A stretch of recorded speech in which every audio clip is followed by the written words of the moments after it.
Chapter 1, The Shape of Peace. We begin, as all great tragedies must, with peace.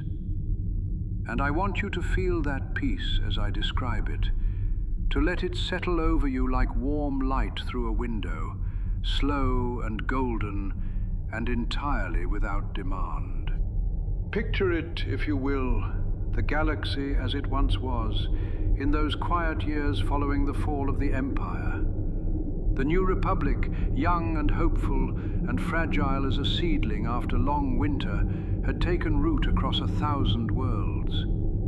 Coruscant glittered like a jewel suspended in the black, its endless towers catching starlight on 1 billion glass surfaces, its streets alive with the hum and press of a civilization remembering what it felt like not to be afraid. Fleets of silver ships moved between the stars in graceful, unhurried arcs. Not warships hunting enemies, but transports, freighters, passenger liners, carrying ordinary people to ordinary places for entirely ordinary reasons. What a luxury that was. What an extraordinary, underappreciated luxury. Senators debated, markets flourished. Children were born into a galaxy that no longer trembled beneath the Emperor's shadow, that no longer flinched at the sound of boots in the corridor or the distant hum of a star destroyer overhead. It was, by any reasonable measure, a time of extraordinary and hard-won peace. And yet, peace, my dear ones, is never as permanent as it feels in the living of it. It is a season, not a certainty, a gift, not a guarantee. The galaxy had always known this truth at some deep geological level, had known it in the way that old stone knows weather or old wood knows fire, even when the beings who lived within it chose, so very conveniently, to forget. But we are getting ahead of ourselves. We always do, don't we? The ending insists on making itself known before we have properly met the beginning. Let us resist it. Let us linger here in the warmth. Let us speak first of a family. A remarkable, improbable, endlessly complicated family. One that had come together through war and sacrifice, and a love so stubborn it had refused to yield, even when the odds against it were, by any rational calculation, quite absurd. Han Solo, smuggler turned general turned living legend, had, against all odds and by the grace of something very much like love, built a life, a real life. The kind he had once genuinely believed was simply not meant for men like him. Men who had grown up learning that trust was a liability and attachment was a weakness, and that the only reliable thing in the universe was the speed of your own ship and the quickness of your own hands. He had unlearned all of that, slowly, and at considerable personal cost. And what had grown in its place was something he could not have imagined in his younger years. He and Leia Organa Solo, former Princess of Alderaan, former senator, the woman who had carried the rebellion in her slender, indefatigable hands, had made a home together. They had made children together. They had made, against every expectation the galaxy had ever formed about either of them, something that lasted. 3 children, in fact.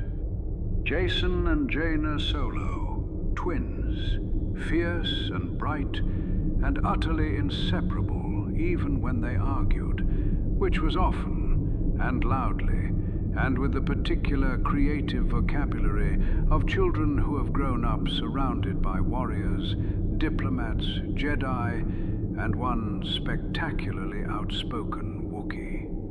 They were 17 now, on the cusp of something, of adulthood, of destiny, of the particular gravity that attaches to people who are the children of legends and must decide, each in their own time, what to do about that.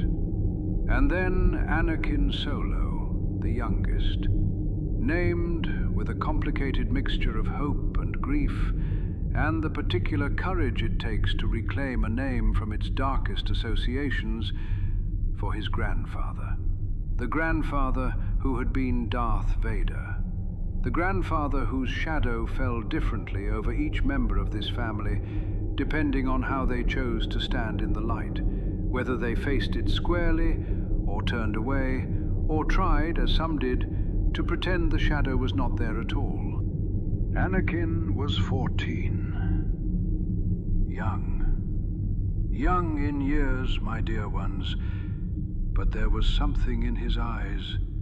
Even then, even in the easy, ordinary moments of daily life, that unsettled adults who were not prepared for it. A depth, a quality of interior stillness like a pool that appears shallow until you step into it and find no bottom. He was curious in the way of children who have decided the universe is genuinely interesting and have not yet been talked out of it. He was gentle in the way of children who have been loved well and know without being told that gentleness is not weakness. He had his father's hands, quick, mechanical, always reaching for something that needed fixing, and his grandfather's instincts, which was a combination that made the people who loved him simultaneously proud and quietly, persistently frightened. He was, in the truest sense of the word, a boy. And being a boy, with all the wonder and the fragility and the fierce, unguarded love that word contains, he still believed, as only boys can believe, that the people he loved would always be there. That the world was, at its foundation, a place that kept its promises. He had not yet learned otherwise, and perhaps that is the most heartbreaking thing about him. Not what he would lose, but what he had, in those last quiet days before the losing. That wholeness, that particular innocence that is not naivety, but simply the state of not yet having been broken by the irreversible. And then there was Chewbacca. Now there is a name worth savoring, isn't it? Let it sit on the tongue for a moment. Chewbacca. Say it softly and it sounds almost like the wind in tall trees. Chewbacca of Kashyyyk. 200 years old, give or take, for Wookiees measure time differently than you and I. Each century worn not as weight, but as depth, as a kind of accumulated richness that makes them seem, to shorter-lived species, almost impossibly certain of themselves. He stood over 2 meters tall, a fact that was simply a fact to those who knew him, and a considerable surprise to those who did not. And his coat, that magnificent tawny and chestnut fur of his, caught the light in a way that made him seem always to fill whatever room he occupied. Not merely in the physical sense, though certainly in that as well. He filled rooms the way certain personalities do, with a quality of presence that has nothing to do with volume and everything to do with gravity. He carried a bowcaster across his back, with the casual ease of a man carrying a coat he has owned so long he has forgotten it is there. He had strong opinions about hyperspace routes, very strong opinions, and he expressed them with the full force of his considerable lung capacity, and without the slightest interest in whether anyone found this endearing or exhausting. Many found it both. He had a particular growl reserved for droids who tested his patience, a slightly different growl for politicians who wasted his time, and a third variety, lower, slower, almost a rumble felt in the chest more than heard by the ears, for children who needed comfort but did not quite know how to ask for it. He was, in the language of the galaxy, Han Solo's co-pilot. But that word, co-pilot, does not begin to contain what Chewbacca was. It is like calling the ocean a large puddle, like calling Coruscant a city. Technically correct, catastrophically, almost insultingly incomplete. Chewbacca was Han Solo's conscience, when Han's own conscience was on leave. His anchor, when the currents of Han's restlessness threatened to carry him somewhere inadvisable. He was the one being in all the galaxy who had seen every version of Han Solo. The selfish one, the frightened one, the reluctant hero, the grieving father, the man who wanted to be better than he was and kept, against his own expectations, actually managing it, and had chosen each time, without drama or ceremony or any expectation of recognition or gratitude, to stay. Simply, stubbornly, completely, to stay. There is a Wookiee concept, old as Kashyyyk itself, called a life debt. It is not, as outsiders sometimes assume, merely an obligation. It is a philosophy, a declaration that one's life, having been given back to them by another, now carries an additional dimension of meaning, the dimension that belongs to the one who gave it. Han had given Chewbacca his life back long ago, in circumstances neither of them spoke about with strangers, and Chewbacca had given his life to Han's service, not grudgingly, not as a prisoner of honor, but with the full, free, generous weight of a soul that had decided this was exactly where it wanted to be.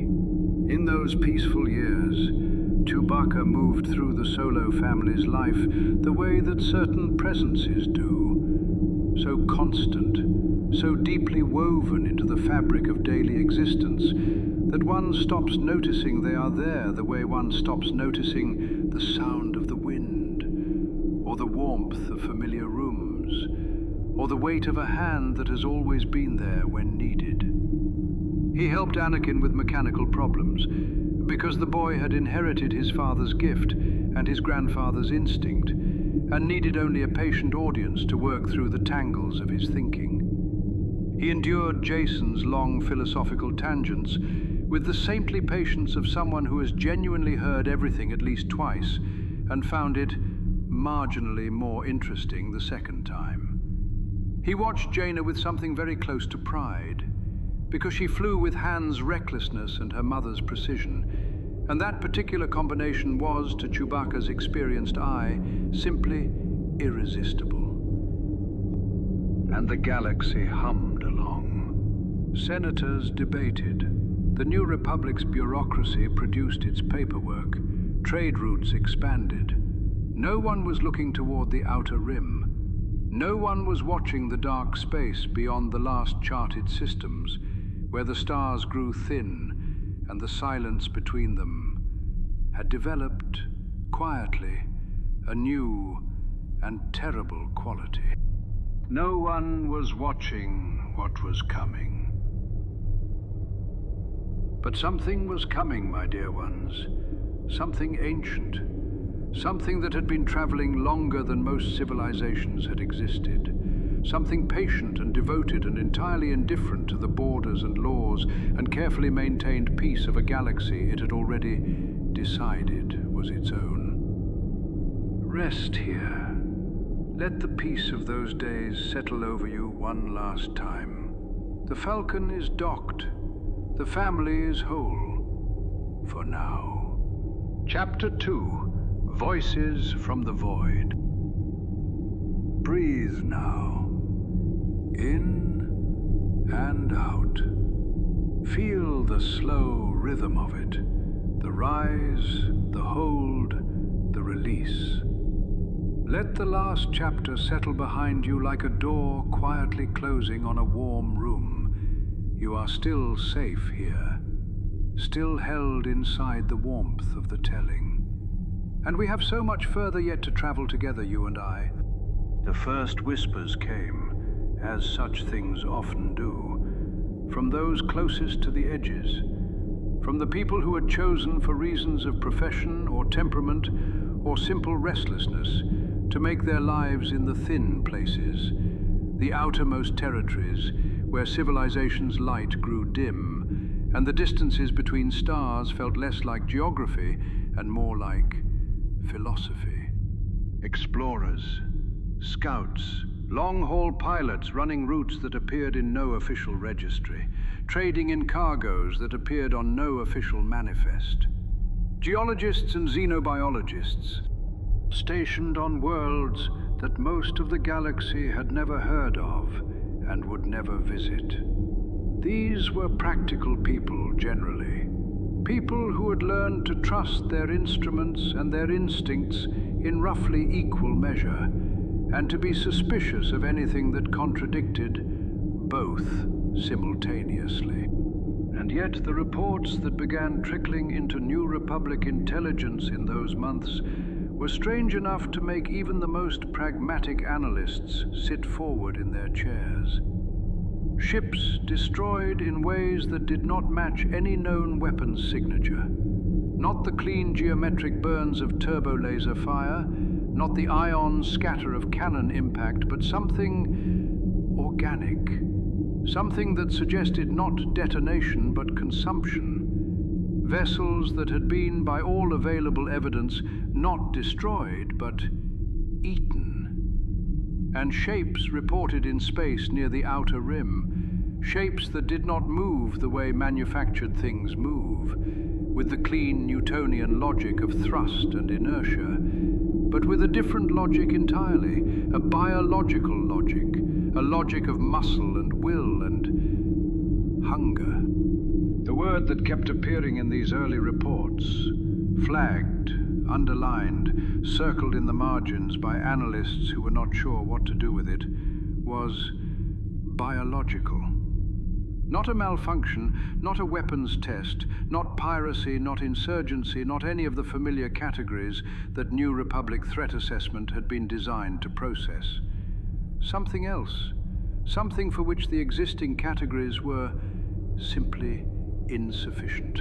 These reports were filed, they were reviewed, they were discussed in small rooms by serious people with furrowed brows and carefully neutral expressions. And then, as reports so often are when they carry implications that are too large and too uncomfortable to act upon without more information, they were set aside, labeled anomalous, flagged for further investigation when resources permitted, when the political climate was more conducive, when there was more data, more certainty, more proof. There was not, as it turned out, more time. There is never more time. There is only the time there is, and the choices made within it.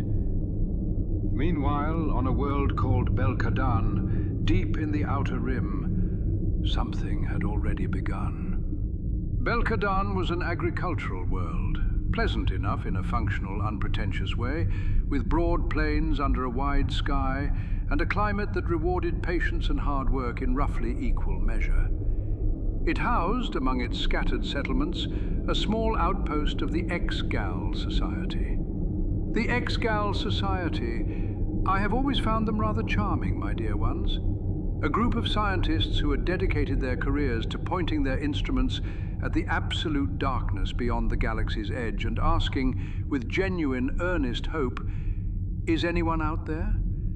It is the kind of optimism that is either very brave or very foolish, and is often in the end both at once. Something answered them, and the answer was not what they had hoped for. The Yuuzhan Vong. Even now, speaking that name, I feel the particular weight of it. The way certain words carry the mass of everything they represent, so that merely saying them aloud feels like opening a door to somewhere cold. They had not yet been named in those early days. They were a presence without a designation, threat without a face, a force moving through the outer rim, leaving only wreckage and biological impossibility in its wake. Who were the Yuuzhan Vong? This is a question that the galaxy would spend years trying to answer, and the answers it found were never entirely comfortable. They were a people, and yes, my dear ones, I insist on that word, because understanding them requires acknowledging their personhood, even as we acknowledge their terrible capacity for destruction. A people of extraordinary, almost incomprehensible antiquity. They had been traveling the void between galaxies for generations upon generations, driven from their own galaxy by a catastrophe so ancient that their own records of it had become mythology, and guided by a theology of such complete and consuming devotion that it had reshaped not only their culture but their very bodies. They did not build machines. They grew them. Every weapon, every ship, every instrument of war or navigation or communication was a living organism, bred and shaped and trained over generations to perform its function. Their warships were creatures, vast, armored biological things that breathed and fed and healed their own wounds and responded to their pilot's touch, not through mechanics, but through something closer to empathy. Their weapons were alive, their armor was alive, even the implants their warriors wore, the scars and modifications that marked rank and devotion, and the particular fervor of their faith, were living things, grown into the flesh, permanently, and worn as prayer. They were, by any reasonable measure, magnificent in their horror. And it is important to hold both of those words at once, my dear ones. Magnificent and horrible. And they felt nothing in the Force. Let that settle. Breathe it in slowly, and let it become real to you. Because it was, for the Jedi who first encountered it, one of the most disorienting experiences imaginable. The Force, that vast, invisible, luminous river of connection that flows between all living things, that the Jedi had spent 1,000 years learning to perceive and navigate and trust, simply could not find them. The Yuuzhan Vong existed within the living galaxy the way a stone exists at the bottom of a river, surrounded by the current, touched by it on all sides, and yet utterly unmoved by it. They generated no ripple. They cast no shadow in the Force. To a Jedi reaching out with every gift of perception they possessed, a Yuuzhan Vong warrior was simply not there. An absence shaped like a presence, a void wearing a face. The implications were enormous and deeply frightening. The Jedi's greatest advantage, their ability to sense threats, to read intentions, to feel the shape of danger before it fully materialized, was, against this particular enemy, simply gone. They were, for the first time in living memory, fighting blind. And blind is a terrible thing to be when what you cannot see is already inside your borders. On Belkaden, the transformation was already well underway. The atmosphere was changing, thickening, warming, acquiring a chemical composition that belonged to no natural planetary process, but matched in ways that would later terrify xenobiologists the atmospheric conditions of a world that had been deliberately terraformed. Strange organisms were appearing in the soil, in the waterways, in the lower atmosphere, not native species evolving, but introduced species spreading, creatures that had no evolutionary history on Belkaden and no interest in integrating with what was already there. The world was being overwritten, replaced, as methodically and thoroughly as you might erase a document and write something entirely different in its place. Back on Coruscant, Han Solo was having an argument with someone about a shipping contract. As one does. As Han Solo specifically does with remarkable frequency. Jason was reading. Something philosophical, probably. Something with a title that would make his father squint. Jaina was in the hangar. Anakin was sitting quietly somewhere, feeling through the Force a distant dissonance he could not name, like hearing a note played wrong in a piece of music you have known your whole life. Wrong, clearly, unmistakably wrong, but too far away to locate. He did not know yet what he was hearing. And Chewbacca was in the Falcon's lower maintenance bay, because he was almost always in the Falcon's lower maintenance bay when he was not needed somewhere more urgent. He was tinkering with something that may or may not have needed tinkering with. Chewbacca's relationship with the Falcon's internal systems was, Han had long since concluded, less mechanical maintenance and more a kind of ongoing conversation. He was alive, he was enormous, he was entirely, peacefully, blissfully unaware that the thing moving through the outer rim with such patient, terrible purpose was already nearly here. The stars outside the Falcon's viewports looked exactly as they always had. They would continue to look that way for a little while longer. Stars, I have always found, are poor at warnings. They simply shine, beautifully, indifferently, magnificently, regardless of what moves between them. Rest now. The void is still distant, but the quiet out there is no longer quite the quiet it was. Chapter 3. The family at the edge of everything. There now, you are still here. Good. I am glad. The story would be considerably lonelier without you, and lonelier, come to that, considerably less worth telling. Let us speak more closely of the Solos. Because a great story, my young ones, is never truly about events.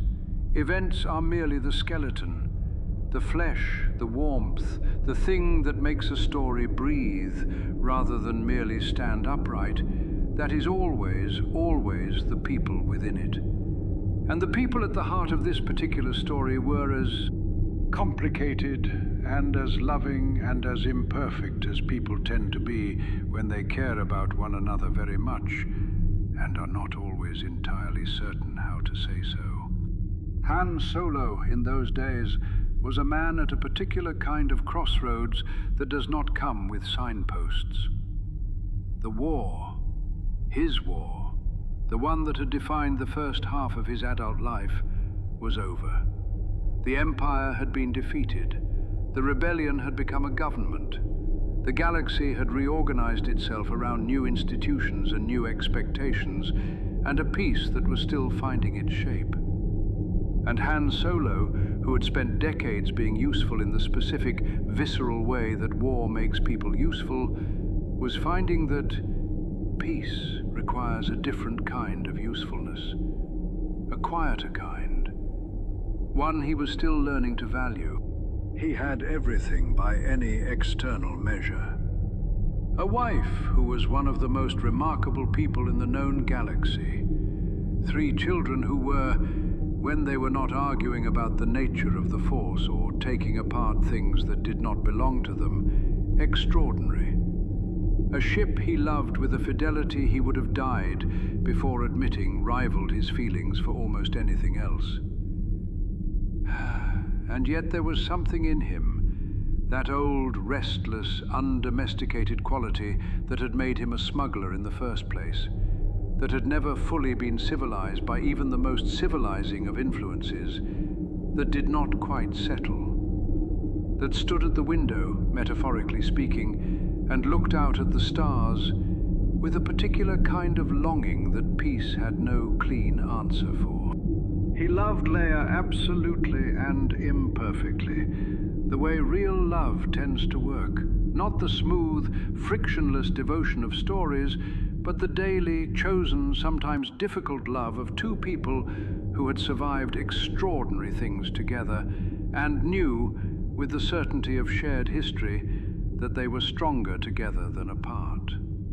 He loved his children with a ferocity that still occasionally surprised him. He had not, growing up, seen enough examples of fatherhood to know quite what template he was supposed to follow, and so he had largely improvised, and the result was chaotic and warm and occasionally alarming in ways that only became funny in retrospect.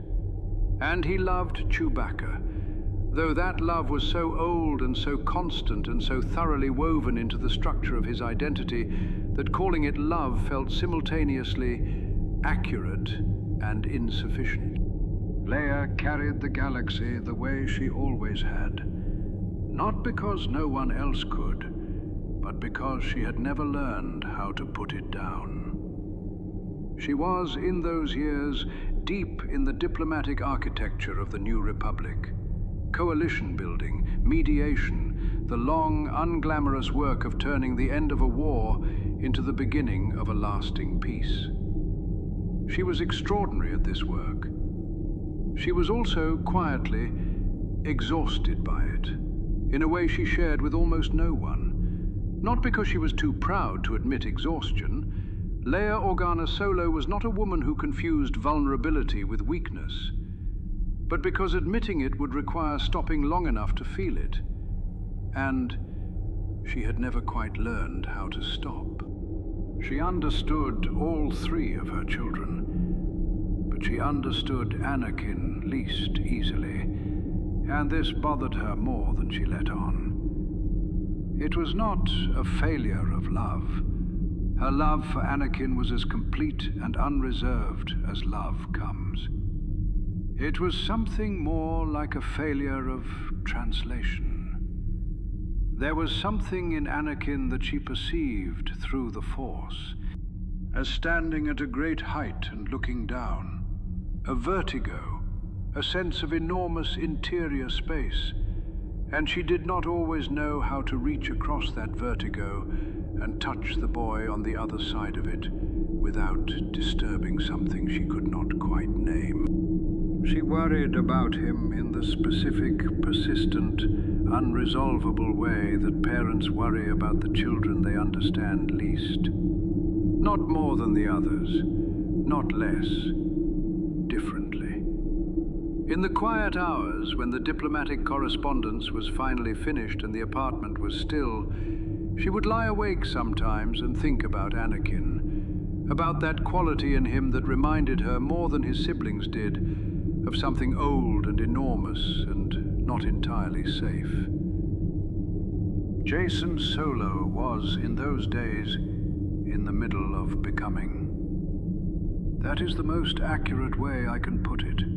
He was 17 and in the active, sometimes painful process of becoming whatever he was going to be, which is the central project of that particular age. He was thoughtful to a degree that surprised adults who expected the son of Han Solo to lead with action rather than contemplation. He was tender with animals, with all living things, in a way that spoke of a genuine philosophical conviction rather than mere sentiment. He had decided, somewhere in his early adolescence, that the universe was a moral place, and that the correct response to it was careful, deliberate gentleness. Whether this conviction would serve him well in the world that was coming is not a question I will answer tonight. Jaina was different. Delightfully, bracingly different. She flew the way her father flew, on instinct and nerve and a bone-deep understanding of what a ship wants to do next that bordered on the preternatural. She fixed things the way her father fixed things, by taking them apart first and trusting that reassembly would be intuitive once the problem was visible. She made decisions quickly and defended them loudly, and was wrong often enough to stay humble and right often enough to stay confident. She was, by 17, already the kind of person that other people instinctively looked to when things went badly. Not because she was the loudest voice in the room, but because she was the most clearly unafraid. And Anakin, 14, small for his age, a fact he minded more than he said, being the son of Han Solo and the grandson of Anakin Skywalker, both of whom had occupied physical space with a certain authority that young Anakin was still patiently waiting to grow into. He had the mechanical gift in full, that particular Skywalker intuition for machines that went beyond knowledge into something more like communion. He could feel what was wrong with an engine the way a musician feels a missed note, not as an intellectual observation, but as a physical discomfort, a wrongness in the body that demanded resolution. His masters at the Praxium had noted this with interest. His father had noted it with recognition. His mother had noted it with that particular mixture of pride and quiet unease that had become her primary emotional register when it came to her youngest child. And Chewbacca. Let us speak of how Chewbacca fit into this family. Not the formal fit, not the official designation of co-pilot and companion, but the real fit. The daily, practiced, ordinary fit of a presence that had been there so long it had become structural. Kashyyyk has a word for this, Aranta, which translates imperfectly as the one who makes the space real. It refers to someone whose presence defines a place so thoroughly that their absence would make the place itself feel wrong, not just empty. Chewbacca was Aranta to the Solo family. He was the one who made their spaces real. Their ships, their homes, their ordinary moments of daily life, all of these were shaped around his presence in ways that none of them had ever fully articulated, because articulating it would have required imagining his absence, and that was something none of them were prepared to do. He was patient with Anakin, in the way that certain very old presences are patient with the young. Not with the strained patience of someone holding themselves back, but with the genuine, unforced patience of someone who has lived long enough to understand that 14-year-olds are not fully formed, and that this is not a problem to be solved, but a condition to be accompanied. When Anakin was in one of his quiet, interior moods, which happened more often than his family knew, because he was better at concealing them than they realized, he had a habit of gravitating toward wherever Chewbacca happened to be. Not to talk, not to ask for anything, simply to be near the warmth of that presence, the way you might stand near a fire, not because you are cold, but because fire is company. This, all of this, is what was approaching its end. Not dramatically, not with announcement or fanfare, but with the patient, relentless certainty of a tide. The Yuuzhan Vong were coming, and they were bringing with them an end to the particular ordinary beauty of this particular ordinary life, in the way that all great historical forces end things, not because they mean to specifically, but because they do not notice what they are destroying. Let the warmth of this family hold you for a moment before the cold arrives. Just a moment longer. Chapter 4. The Scouts of Sernpidal.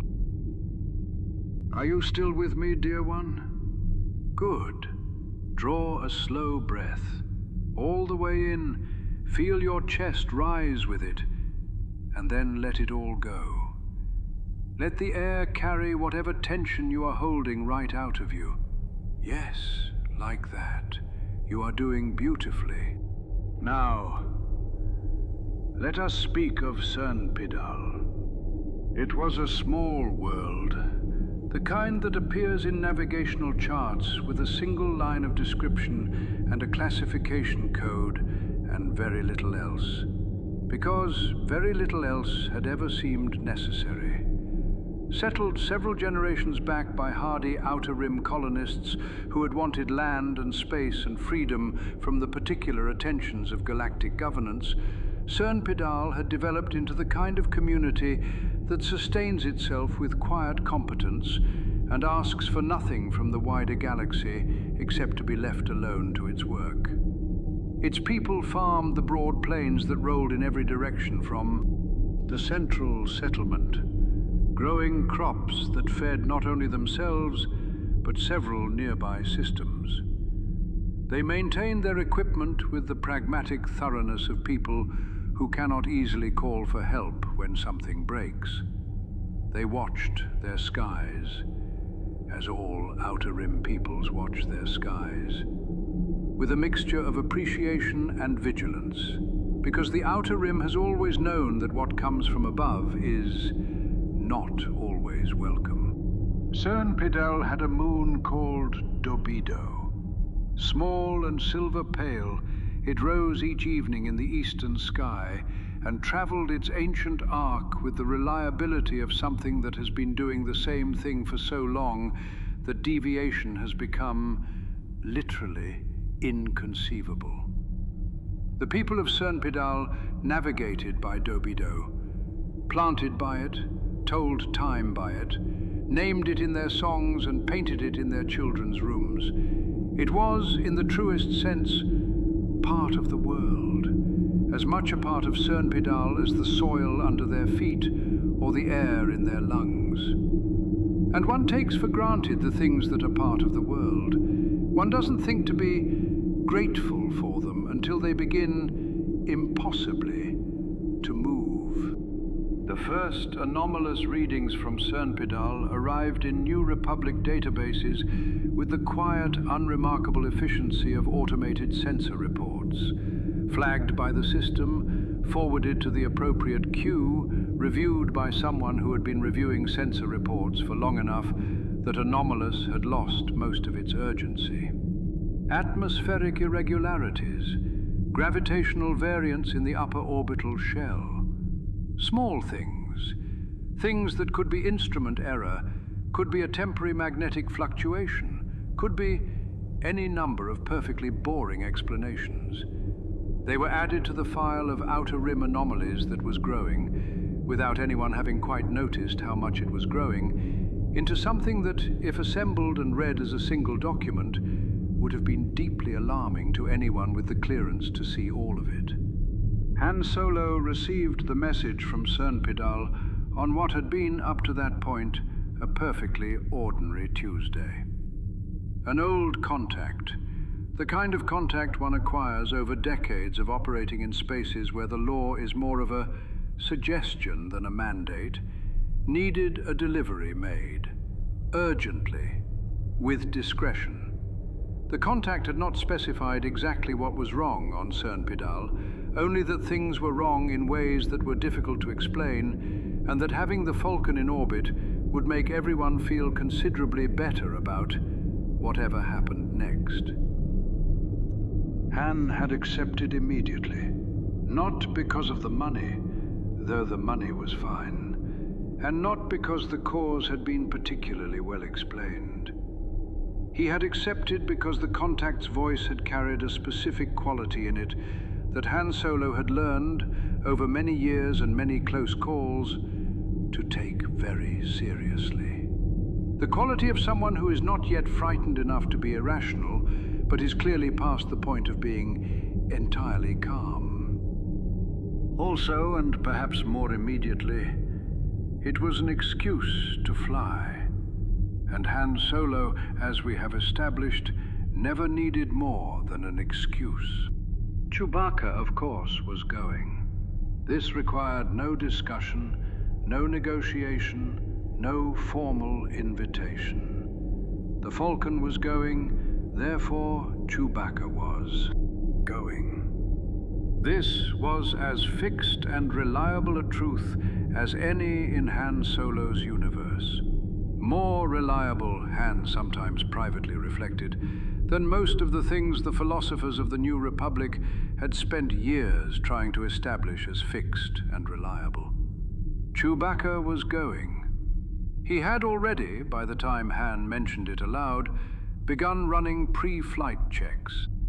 Anakin came along because Han asked, and Anakin said yes, quickly, with a readiness that Han noted without comment. The boy had been too quiet lately, too still. Whatever was bothering him had been bothering him for weeks. Han could see it in the particular way Anakin held himself, in the specific quality of his silences. And Han had not yet found a way into it that Anakin had been willing to use. Perhaps the stars would clear it. They had done it for Han often enough.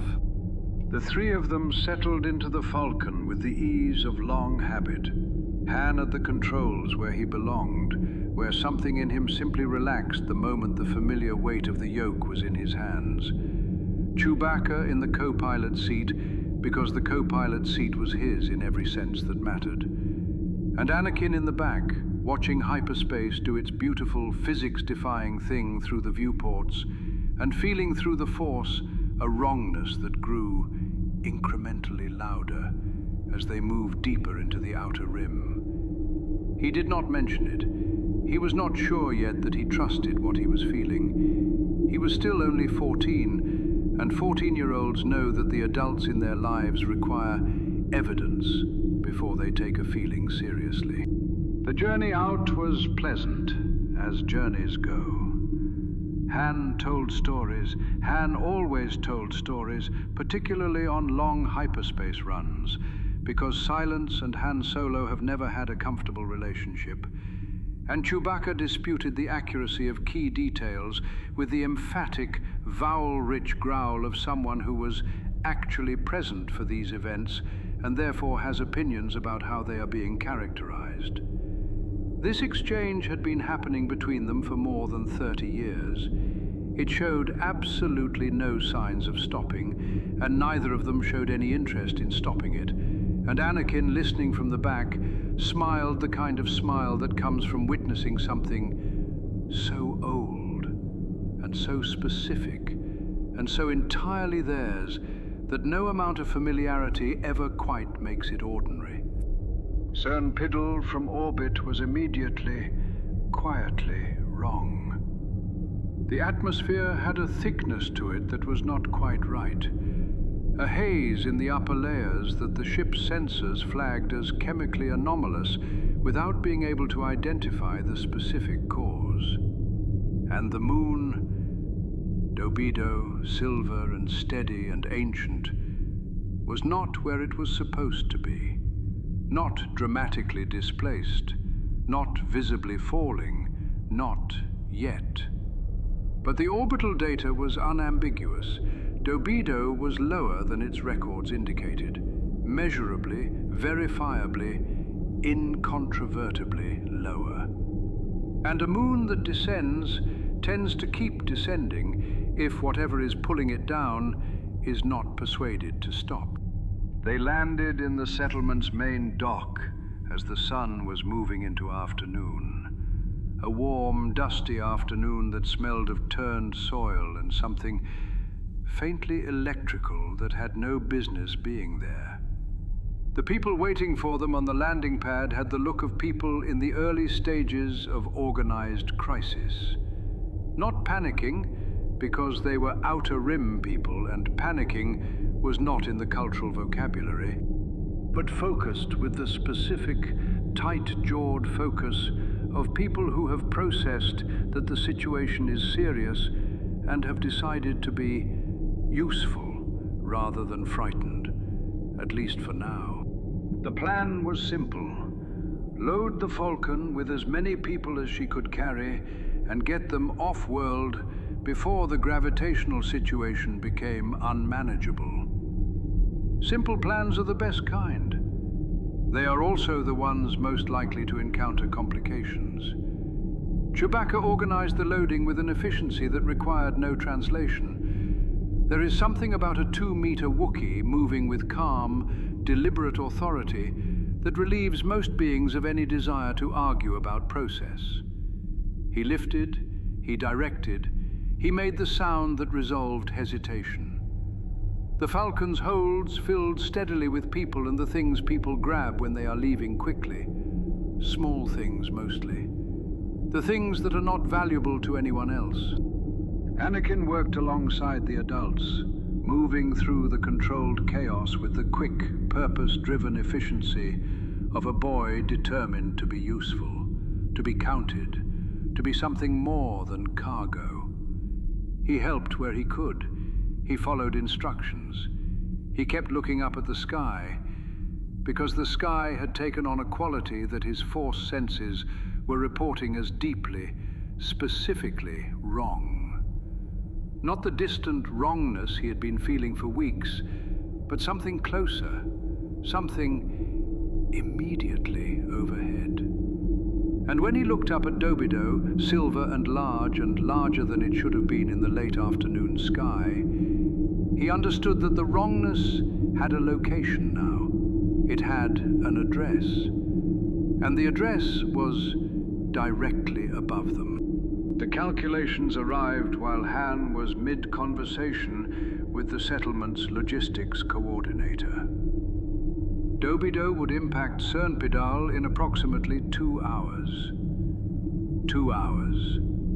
Han Solo's face receiving this information went through a rapid and largely invisible sequence of responses that Chewbacca across the loading dock read without difficulty. Disbelief, acceptance, and the specific kind of resolve that arrives when a person realizes they have run out of time to want things to be different. They had to move faster, so they moved faster, and the moon moved too, inexorably, silently, with the absolute indifference of a thing being pulled by a force that did not care what was in its way. Breathe now. We are not at the worst of it yet. There are still a few more moments of the world as it was. Hold them gently. Chapter 5. When the moon began to fall.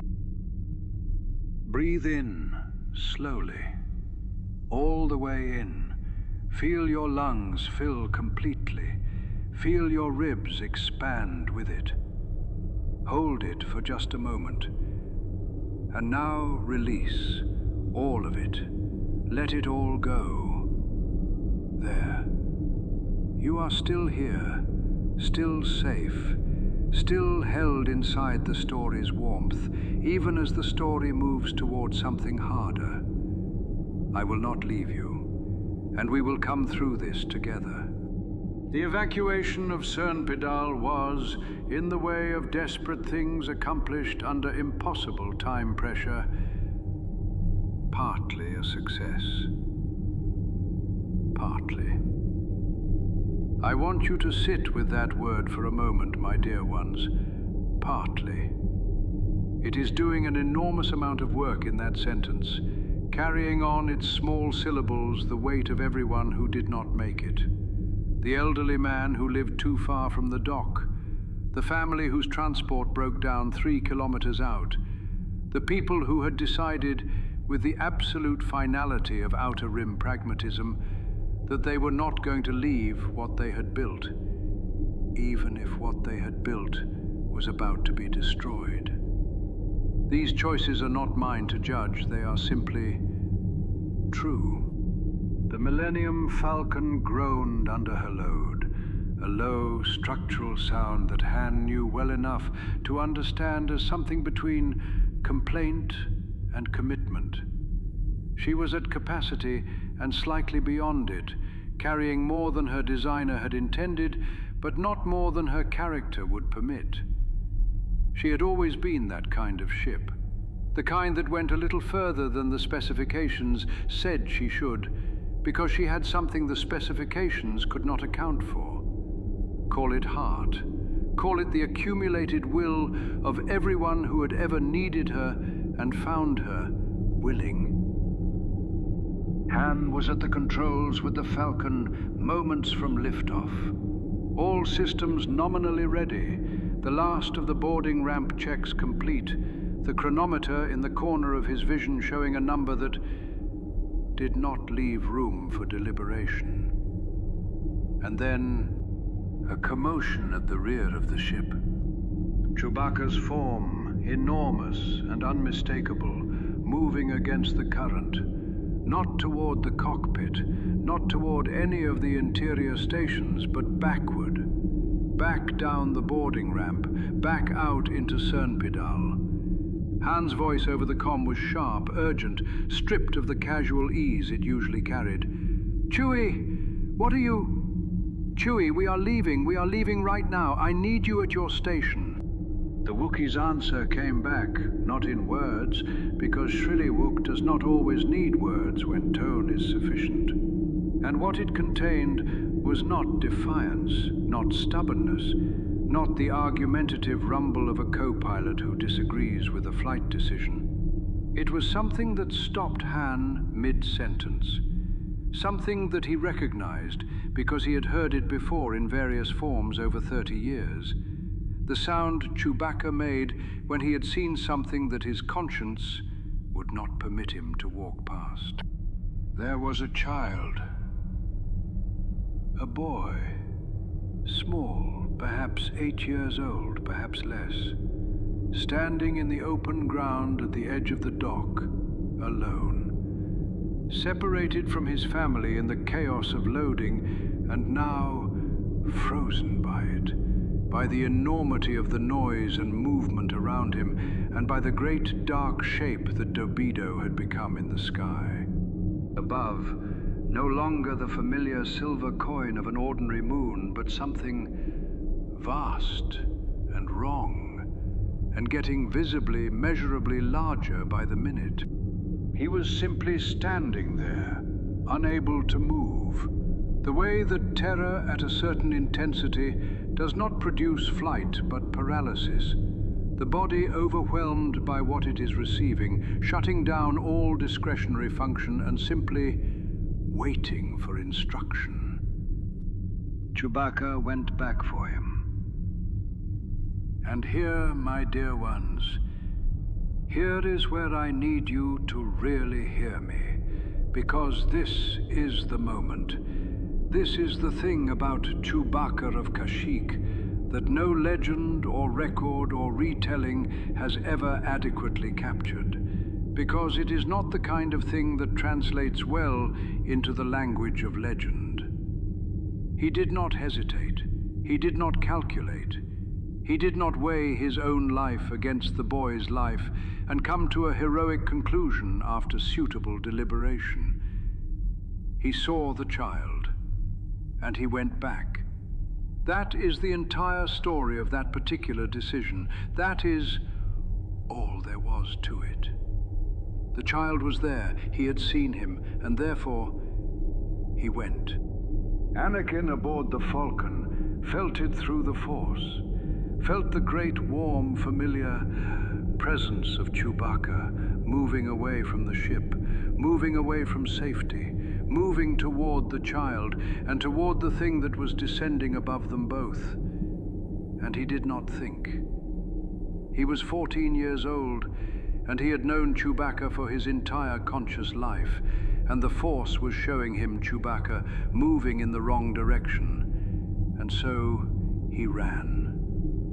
Off the ship, down the ramp and back onto Sernpidal's shaking ground, into the wind that Dobido's proximity was generating. A wind that had no natural analog, that carried in it the weight of planetary-scale gravitational distortion, and across the dock toward the enormous Wookiee figure that the Force was guiding him toward, even through the chaos. He found them, Chewbacca and the child. The boy already gathered up in those vast arms and held with the specific, absolute security of something that has decided it is not letting go. and the three of them turned toward the Falcon and ran. The ground was shaking now, not the minor tremors of the early tidal effects, but something larger, deeper, structural. The sound of a planet being asked to absorb forces it was not designed to absorb. Buildings were moving. The horizon was wrong. And in the sky above, Dobido was no longer a moon. It was a presence. It was a wall.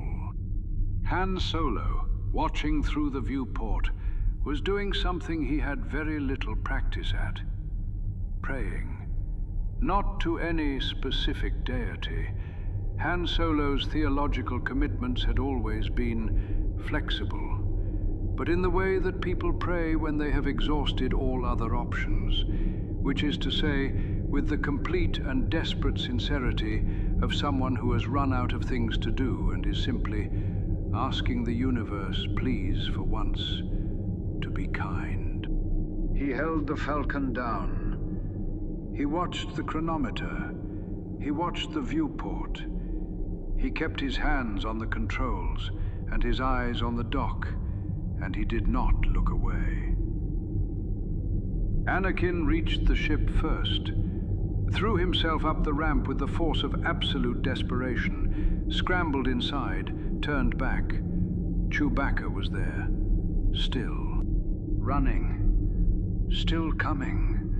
The child held against his chest, still alive, still him, still the person who had always, in 30 years, without fail, without exception, without a single moment of doubt or calculation, come back. The tidal surge was not the moon's impact. The moon had not yet struck. It was the gravitational shockwave generated by Dobido's proximity, a wave of physics with a moon's mass behind it, moving across Sernpidal's surface like a breath from something incomprehensibly large. It picked up everything that was not anchored. It picked up Chewbacca. Not far at all, in any ordinary measure of distance. A handful of meters. The kind of distance you would cross without thinking, on any other day, in any other moment. The kind of distance that is, normally, nothing. But the Falcon was there, and Chewbacca was not quite there. And between those two facts lay everything. He found his footing. He was standing. He was alive. Looking up at the ship, at the viewport, at Han. And Han was looking back, and 30 years of shared life passed between them through 2 inches of transparent steel in the space of a single breath. Something was communicated in that look that neither of them would ever be able to fully describe, because the language that contained it was one that only 2 people who have known each other that long and that completely could speak. Han reached for the controls, and Chewbacca roared. Not in fear, not in pain, in the fullness of himself. All 200 years of it, every battle and every repair and every long hyperspace run and every argument about routes and every quiet moment in the maintenance bay and every rumble of comfort offered to a child who needed it, condensed into a single sound. The sound of someone who has decided that this moment, however it ends, will be faced as completely and as truly as every moment before it. The Falcon lifted. Because she had to. Because the child was aboard. Because the boy was aboard. Because the ship was built for the living, and the living needed her to move. She lifted, and Sernpidal's moon finished what it had come to do. Rest, my dear ones, rest. The worst of this chapter is behind us, but the worst of the story The story is only just beginning to understand what it has lost. Chapter 6: The Weight of the Sky. Shh, be still now. Be very still. Let the story hold you for a moment, without requiring anything of you. Just breathe. Just breathe. The Millennium Falcon broke atmosphere with the sound of a ship that has been through something. Not the clean, confident exit of a routine departure, but the labored, shuddering ascent of a vessel carrying more weight than its frame was designed for, and doing it anyway, because that is what this particular ship does. She carried them up through the thinning shreds of Sernpidal's sky, through the haze of what the atmosphere was becoming as the tidal forces of Dobido's impact began their work below, and into the black, into the clean, indifferent, beautiful black. Below them, Sernpidal's moon finished its descent. A world that had existed for billions of years, that had seen ice ages and volcanic ages and the slow geological patience of deep time, that had been settled by human beings who had built lives and families and traditions on its surface across many generations, became, in the span of seconds, something that could not be undone. Some things, once they happen, simply cannot be taken back. They join the permanent record of the universe. They become part of what is true forever. In the cockpit, Han Solo did not speak.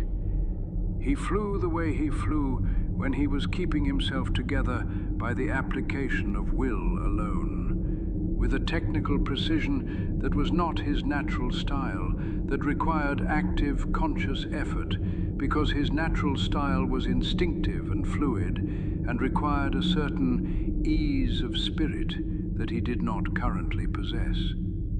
His hands were on the yoke, his eyes were on the instruments, his mind was somewhere else entirely, was still on the dock, was still at the viewport, was still in the moment before liftoff, running and rerunning a set of numbers that produced, no matter how many times he ran them, the same answer.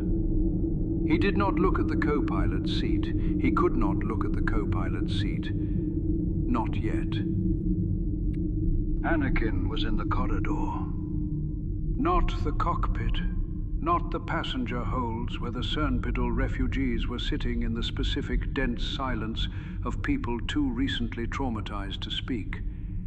But the corridor between them, that narrow functional passageway that was nobody's place in particular, and therefore sometimes exactly the right place for someone who does not know where they belong in the aftermath of something enormous.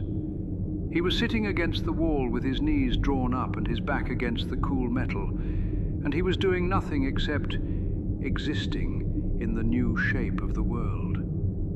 In the world as it was now, with the absence in it, with the specific, precise, irreplaceable shape of the thing that was gone. He was 14 years old, and he understood what had happened. Completely, through the Force, through the body, through the part of him that had been reaching toward Chewbacca's presence in the world since before he had words for what reaching meant. That presence was gone. Not distant, not muted, not on the other side of a door that might open. Gone. In the specific, permanent, non-negotiable way that the Force communicates these things. Not with words, not with images, but with a quality of absence that has its own particular weight, its own particular shape.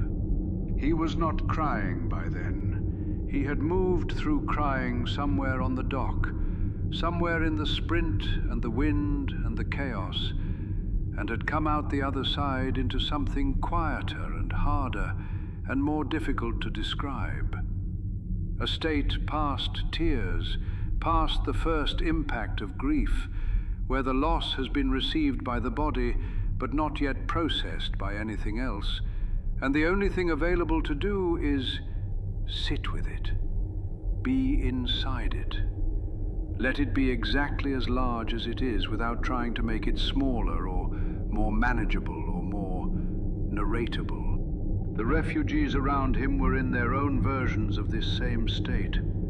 Sernpidal had been their home, their world, the place that had held their lives and their histories and their ordinary daily selves. And now it was gone in the most literal sense available to the word. They held what they had carried. They held each other. They did not speak much. There was nothing much to say that the silence did not already contain more fully. This is the thing about grief that no one tells you, my dear ones, and that I want to tell you now, gently, before it surprises you somewhere. Grief is not always loud. It is not always dramatic. It does not always announce itself with weeping and with visible collapse. Sometimes it is this: a corridor, a wall, a person sitting very still, letting the enormity of what has happened simply be true, simply be present, without resistance, without translation, without the exhausting effort of trying to contain it. Han Solo, when he finally disengaged the autopilot and stood and walked back through the ship, found Anakin by a quality of stillness that was unlike the ordinary stillness of a boy who is thinking. He recognized it. He had worn it himself in various versions, at various points in a life that had included more than its share of things that could not be taken back. He sat down beside his son. He put his arm around him. Anakin leaned into it the way a person leans into something solid when they have been standing in wind for too long, with a completeness, a totality of leaning that does not perform gratitude but simply accepts what is offered. They did not speak. Han Solo was a man who filled silence with words. It was, in many ways, his primary coping mechanism, and had been since childhood. But there were no words for this. Not ones that would help. Not ones that were more honest than the simple fact of sitting beside his son in a corridor on a ship moving through space, with the co-pilot's seat empty 40 meters away, and the stars outside doing what they had always done. The stars, of course, did exactly that. They held their ancient positions with the absolute indifference of things that have been doing this for billions of years, and intend to continue doing it regardless of what happens in the small dramas of the warm, short-lived creatures moving between them. There is something about that indifference that can feel, in certain moments, like cruelty, like the universe showing you how little your losses register in its vast accounting. But there is another way to read it too. The stars continue to shine. The universe continues to exist. Everything you loved is still part of it, changed in form but not erased. And the stars shine on it all. The losses and the loves and the empty seat and the boy leaning against his father's arm with the same light. With exactly the same light. Chewbacca had loved the stars. That is a small and easy thing to say, and it is also absolutely, simply true. He had spent 200 years moving between them, had logged more hyperspace jumps than most pilots 3 times his age, had developed opinions about specific star systems the way other people develop opinions about restaurants or neighborhoods. He had favorites. He had strong feelings about the particular color of Kashyyyk's sun setting through the Roshia canopy, which was a green-gold phenomenon unlike anything else in the known galaxy, and which Chewbacca had described on multiple occasions with a quality of Shriwook that Han had always suspected translated to something like, There is nothing in the universe that looks like home except home. The Falcon moved through space. Her passengers breathed her filtered air. The co-pilot's seat was empty. And Han Solo sat in a corridor with his arm around his youngest son, and the stars outside continued to hold their ancient positions, and the silence between father and son was the most honest thing either of them had said to each other in a long time. Rest here. Let the silence hold you too, the way it held them. You are not alone in it. You are never alone in it. Chapter 7. The galaxy wakes to its fear. There now, still here, still breathing. Good. I have grown rather fond of your company, and I would be sorry to lose it. Let the breath move through you slowly. In and hold and out. Let the weight of the last chapter settle into its place in the story. It is there now. It is part of what is true, and we must move forward from it as the characters in our story must, because grief is not a place to stay. It is a place to move through very slowly and carry with you.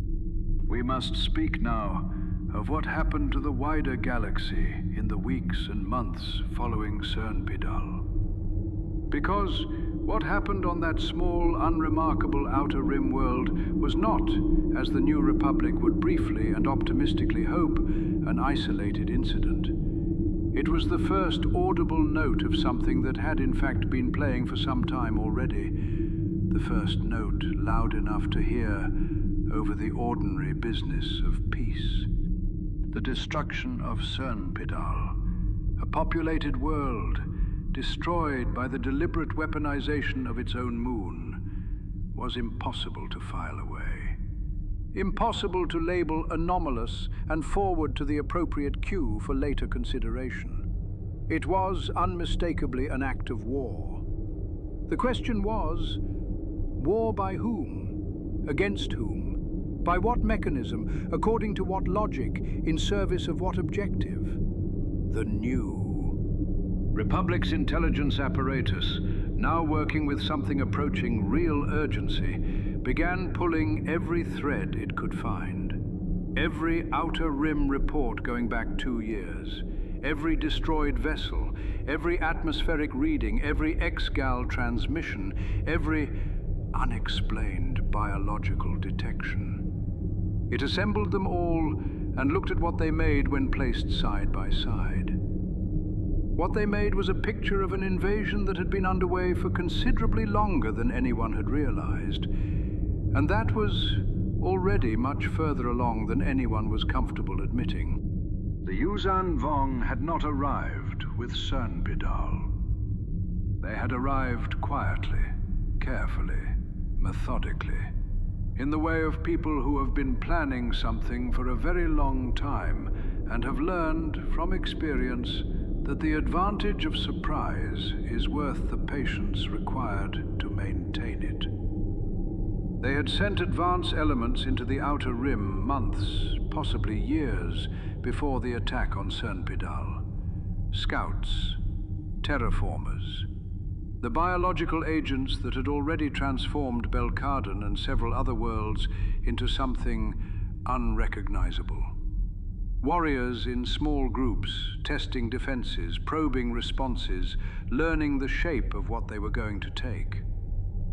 They had done all of this beneath the threshold of notice, beneath the level at which the New Republic's fragmented, politically constrained intelligence apparatus could assemble the information it was receiving into anything resembling a coherent alarm. The Senate convened emergency sessions.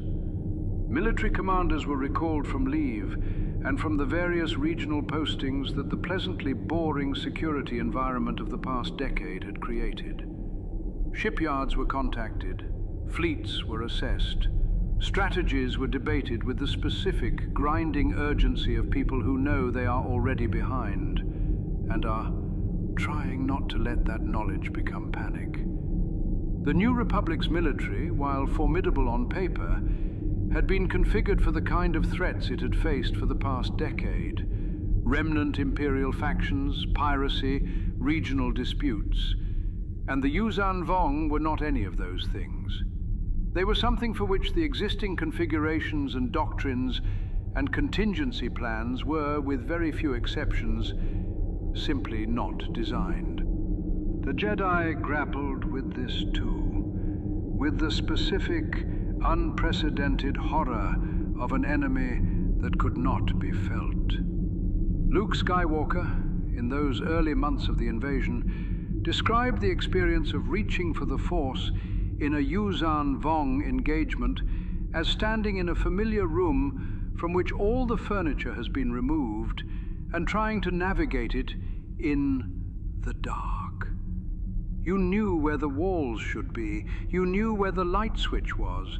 You reached for it with absolute confidence, based on a lifetime of knowing exactly where it was, and found nothing. Just space where the switch had been, just your hand in darkness, closing on air.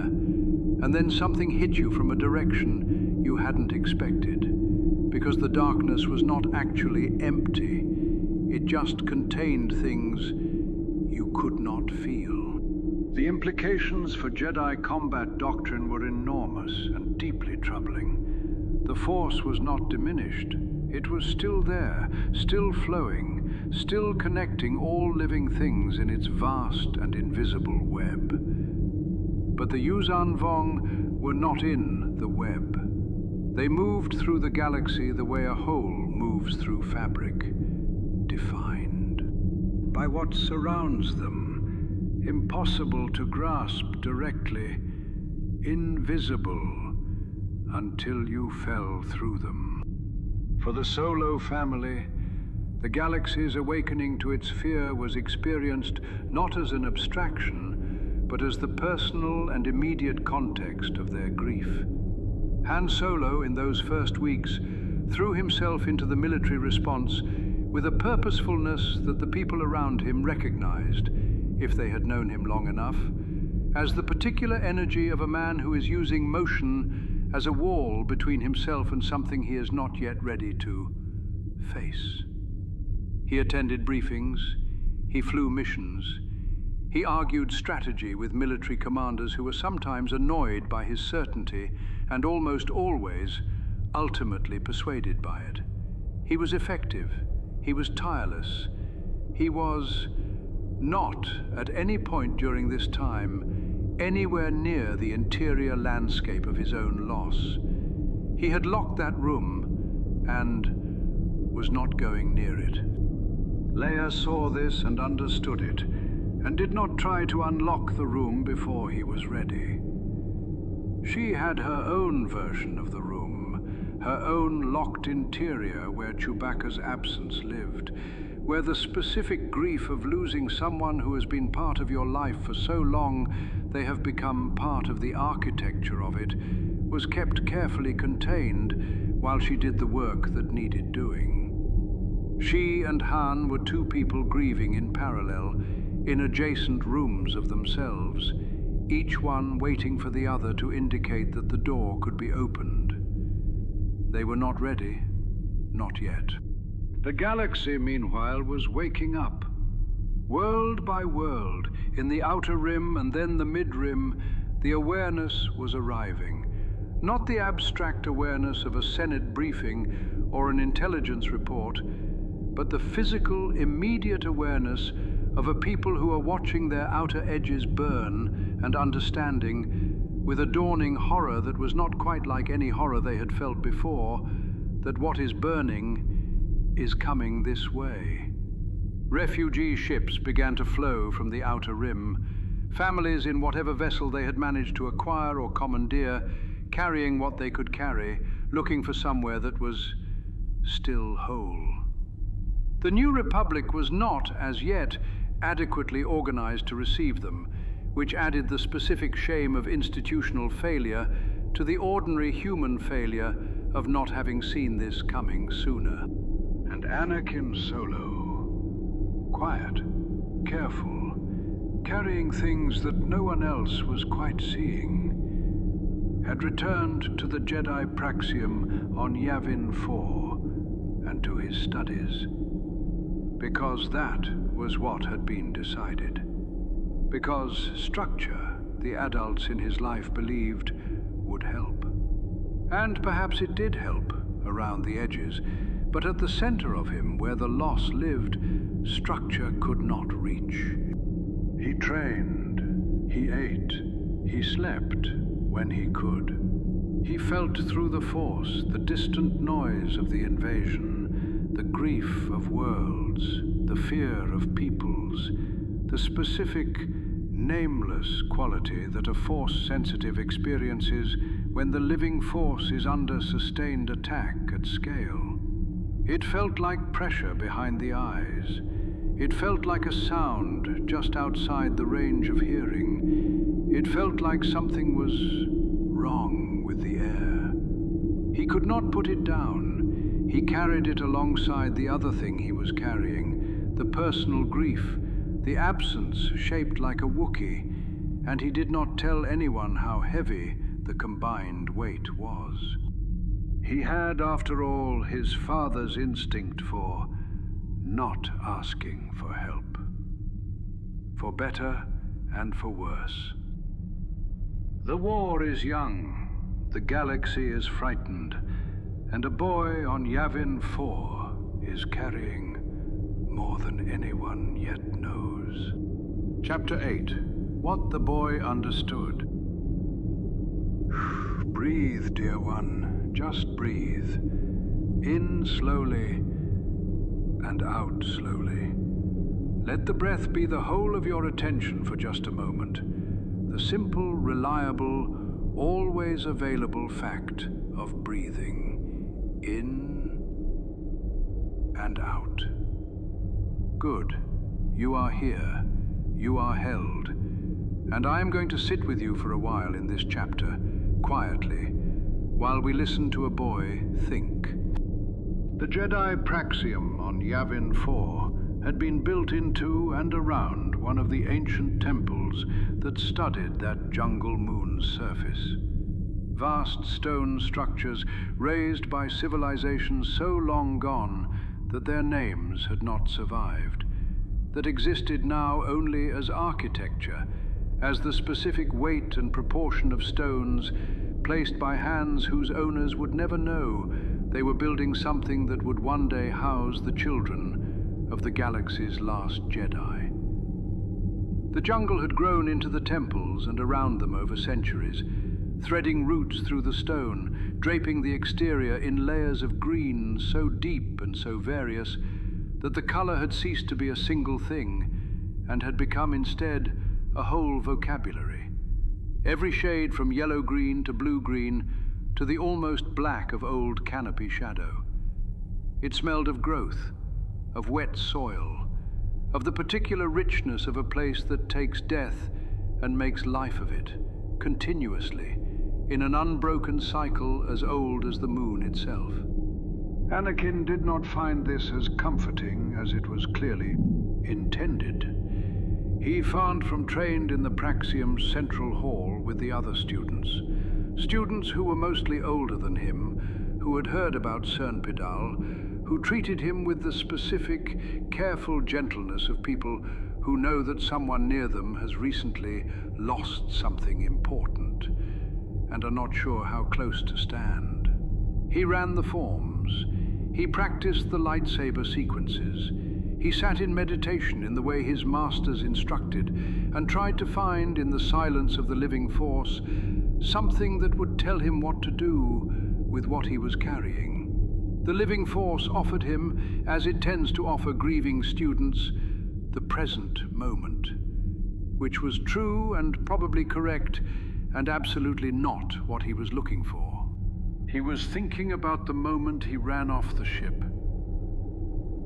He thought about it a great deal in those early weeks. in the specific, circular, relentless way that a mind returns to a thing it has not yet finished with, examining it from one angle, then another, then backing up and approaching it again from somewhere new, looking for the view that will finally make it make sense. He had run off the Falcon. He had run back into a situation that was already catastrophic, and that his presence had done nothing to improve, and might, in ways he could not definitively determine, but could not stop, imagining, have made worse. He had placed himself in danger. His father had known he was in danger. His father, holding the Falcon on the ground in those final seconds, had been holding it for him, had factored his son's survival into the calculation of when to lift. And that factoring had taken time, seconds, perhaps only seconds. But on Sernpidal, in those last moments, seconds were everything. He did not know, could not know, would never know whether those seconds had mattered, whether a different version of those seconds, a version in which Anakin had not run, in which his father had not been calculating for two people instead of one, might have produced a different result. The mathematics of it were impossible. The counterfactual was not available. And yet it lived in him, insistently, with the particular tenacity of a thought that knows it cannot be resolved and settles in for a long stay. Self-blame, my dear ones, is a very specific kind of suffering. It is not quite the same as guilt, though it wears guilt's clothes. It is the mind's attempt to impose agency on events that were, in truth, largely beyond anyone's control. To transform the unbearable randomness of tragedy into something that has a cause, a mistake, a decision that could theoretically have been made differently. Because if there was a mistake, then there is something to learn. And if there is something to learn, then the loss was not simply random. And randomness, for certain kinds of minds, particularly the young, particularly those who have been taught that the Force has a will and that outcomes can be affected by choices, is harder to bear than blame. Even self-blame, even unfair self-blame. Luke Skywalker watched his nephew with the attention of someone who has been watching people carry things in silence long enough to recognize without being told what the specific shape of a particular burden looks like from the outside. He had worn versions of it himself. In the aftermath of Bespin, in the long, dark months of figuring out what to do with the knowledge of who his father was. In the years after Endor, when the rebellion had become a government and the clear enemy of his youth had dissolved, and he had been left with the complicated, unglamorous work of figuring out what a Jedi was for in a galaxy that was theoretically at peace. He knew what it looked like when someone was holding something they had not yet found words for. He found Anakin in the courtyard garden one evening, or arranged to be there at the same time Anakin was, which amounted to the same thing, and sat with him on the warm stone bench in the late light. The jungle made its evening noises around them. The sky above the garden's open square showed 3 visible stars, and the edge of Yavin's enormous curve, that great red-banded presence that dominated the moon's sky the way certain facts dominate a life. Always there, so large you sometimes stop registering it, and then suddenly seeing it again and being briefly undone by the scale of it. Anakin told him about running off the ship. He told it quietly, without meeting Luke's eyes, in the flat, careful voice of someone who has rehearsed the telling enough times that the emotion has been mostly pressed out of it, but not completely. It was still in there, under the flatness. Luke could hear it. He let Anakin finish. He did not interrupt. He did not offer reassurance before the story was complete, because premature reassurance is its own kind of condescension. It suggests that the listener has already decided what they think before they have heard what was actually said. When Anakin finished, Luke said, simply, without the elaborate framing that complicated wisdom tends to require, that what Anakin had done had come from love. That love in action is not always careful, not always correct, not always the thing that produces the best outcome in the narrow tactical sense. That the Force does not call us to optimize outcomes. It calls us to be present to the people in front of us, to be responsive to what is actually there. And what was there on Sernpidal was Chewbacca moving away from the ship. And Anakin had responded to that with everything he had. That is not a mistake to be ashamed of. That is what love looks like when it acts. He said, Chewbacca went back for a child he did not know. He said, you went back for Chewbacca. He said, the last thing Chewbacca did, the very last thing, was act from the same instinct that moved you. He said, you are alike in that, you and Chewie. Anakin was quiet for a long time after that. A long, specific, breathing kind of quiet that was different from the heavy, stopped quiet of before. Then he said, it still doesn't feel like enough. And Luke said, no, it won't. Not for a long time. Maybe not entirely, ever. But it is what it is. And what it is love. And love is not diminished by not being enough to prevent everything. Love is not required to be sufficient to every catastrophe in order to be real. Anakin thought about Chewbacca then. Not the loss, not the last moments, but the ordinary Chewbacca. Tuesday mornings in the Falcon's maintenance bay, the specific rumble and point communication system they had developed together for indicating which tool was needed without wasting words on specifics. The way Chewbacca smelled, which was an extremely particular smell that defied easy description, but that Anakin's body had always registered without any conscious input as safe, as home.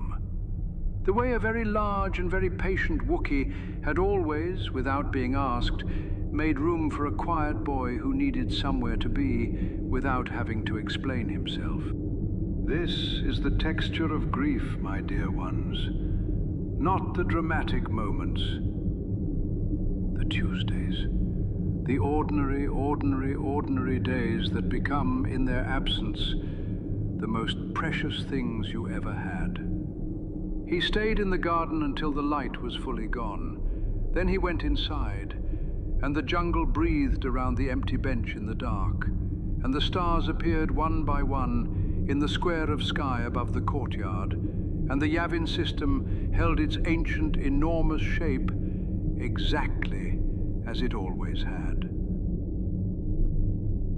Rest now, dear one. The boy is finding his way through. Slowly, as we all do, as we all must. Chapter 9, The Meaning of the Choice. We are nearly there, my young ones. The place where the story has been traveling all along. The place it knew from the beginning it was going, even when we were still in the peace, still in the warmth, still in the ordinary days before the shadow arrived. Take a slow breath with me. In and out. Let the story settle a little deeper into you. Let yourself be ready for what remains. Let us speak of the nature of the choice. Not the Yuuzhan Vong's choice to invade, not the New Republic's choice to be underprepared, not any of the large political, historical choices that make wars possible. The small choices, the human-scale choices, the ones that happened in the space of seconds, on the surface of a world being destroyed, between people who loved each other and had no time to deliberate, and no framework adequate to the moment, and nothing but themselves and their instincts and the Force, and whatever they had managed over years of living to become. Chewbacca's choice was the first and perhaps the simplest. Not simple in its courage, but simple in its clarity. He saw a child. He went back. There was no deliberation, there was no calculation. There was a Wookiee of 200 years' experience and considerable wisdom who had never, in all that time, learned how to walk past someone small and frightened and alone. That is not a failure of wisdom. That is the deepest expression of it. Anakin's choice came next. He felt Chewbacca moving away from the ship, felt it through the Force with the specific, unmistakable quality of something that is both completely familiar and completely wrong. Like recognizing a beloved face in the wrong place at the wrong time. He did not think, he ran. He was 14 years old, and the Force was showing him Chewbacca moving in the wrong direction, and his body had already made the decision before his mind had been consulted. This is important. This is, I think, one of the most important things about Anakin Solo, that his instincts and his love were so aligned, so completely in agreement with each other, that the gap between feeling and action was almost nothing. He ran because Chewbacca was there and needed, or seemed to need, and the seeming was enough. And that is what love does when it is really love and not merely affection. It does not wait, it runs. And Han's choice. Han Solo's choice is the hardest one to talk about, my dear ones, because it is the one that looked, from the outside, most like inaction. He stayed on the ship. He held the Falcon on the ground until the last possible moment. And then he lifted. And in lifting, in making the only survivable choice available to him, he made himself, in his own interior accounting, the one who had not stayed, the one who had left. Even though leaving was the correct thing, even though Chewbacca, had he been consulted, would have demanded it, even though there was no world in which staying would have done anything except add Han's name and Anakin's name to the list of the lost. He knew all of this, and he carried the guilt anyway. Because guilt, my dear ones, does not obey the rules of evidence.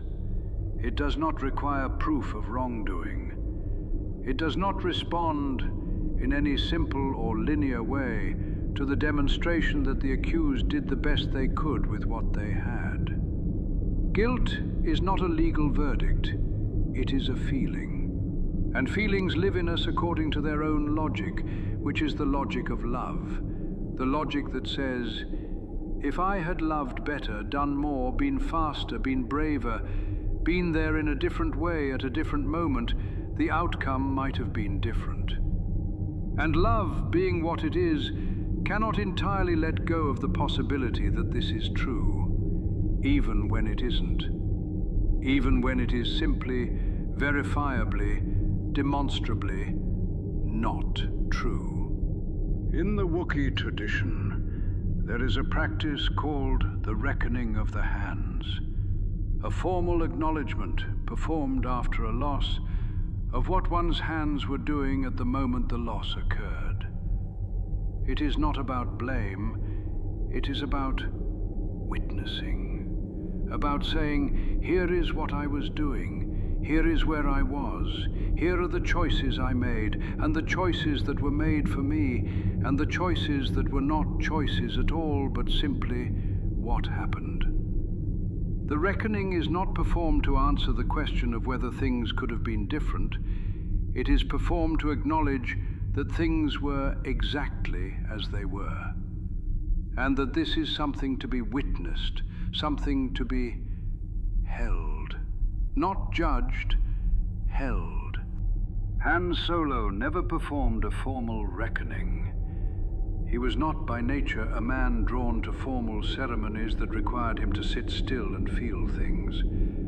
But he performed an informal version of it in the cockpit, in the long hyperspace runs after Sernpidal, with the co-pilot's seat empty beside him, and the stars doing their indifferent, beautiful thing outside the viewport.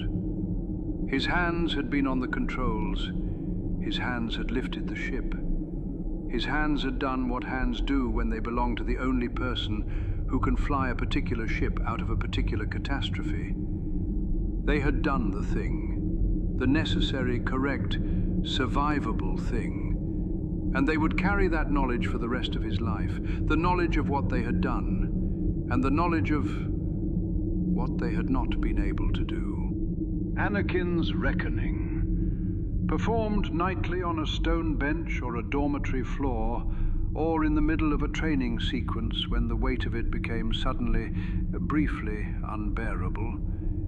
His reckoning contained the specific shame of the child who ran off the ship, who had, by running, changed the variables, who had been, perhaps, a reason his father had held the Falcon on the ground for 3 more seconds than he might otherwise have. He could not know. He would never know. And not knowing is its own kind of permanent. Its own kind of weight that does not get lighter because you cannot resolve it. It simply remains. And you carry it alongside everything else you carry. And yet, let me tell you something, my dear ones, that I want you to carry with you into sleep tonight. Something that I want to settle in you gently, like warmth settling into your bones. Every choice that was made on Sernpidal was made from love. Chewbacca's, Anakin's, Han's. The Wookiee who went back for a stranger. The boy who went back for his Wookiee. The man who stayed on the ship and hated himself for being the one who survived. All of it, every fragment of it, came from love. Pure, uncalculating, sometimes catastrophically inconvenient love. And love, in the great ledger of the universe, is not measured by its outcomes. It is not diminished when it fails to prevent the thing it was trying to prevent. A love that did not manage to save someone is not less of a love than one that did. It is, perhaps, even more visible, stripped of the comfort of success, left standing in the open with nothing to shelter behind except the bare fact of itself. This is what it was. This is what it looked like. This is how much and in what direction and with what willingness. The Yuuzhan Vong could not understand this. Their love, and they had love in their way, I will not take that from them, moved vertically, upward to gods, inward to hierarchy and caste and the sacred obligations of the warrior tradition. They understood devotion completely. They understood sacrifice completely. But they did not understand the horizontal love, the love that moves across between persons, from one small warm life to another small warm life, asking nothing from the universe and simply holding on. They could not comprehend a Wookiee going back for a stranger's child. They could not comprehend a boy running off a ship for his companion. They could not comprehend a man lifting his ship and carrying the guilt of survival as the heaviest thing he had ever been asked to carry. These things, these irrational, unstrategic, entirely human things, were precisely what the Yuuzhan Vong could not account for. And they would, in the end, be undone by them. But that is another story. Tonight, we hold these choices. We hold them as what they were, the expressions of people who loved each other in a terrible moment, doing what love does, which is not always the correct thing, which is not always the survivable thing, which is always the true thing. Rest now. One chapter remains, the last one. The one that holds the ending and the stars and the echo of a roar. We are almost home. Chapter 10, the last roar of the Wookiee. Here we are then, the last chapter. The place the story has been moving toward all this time. Through the peace and the family and the shadow gathering at the edge.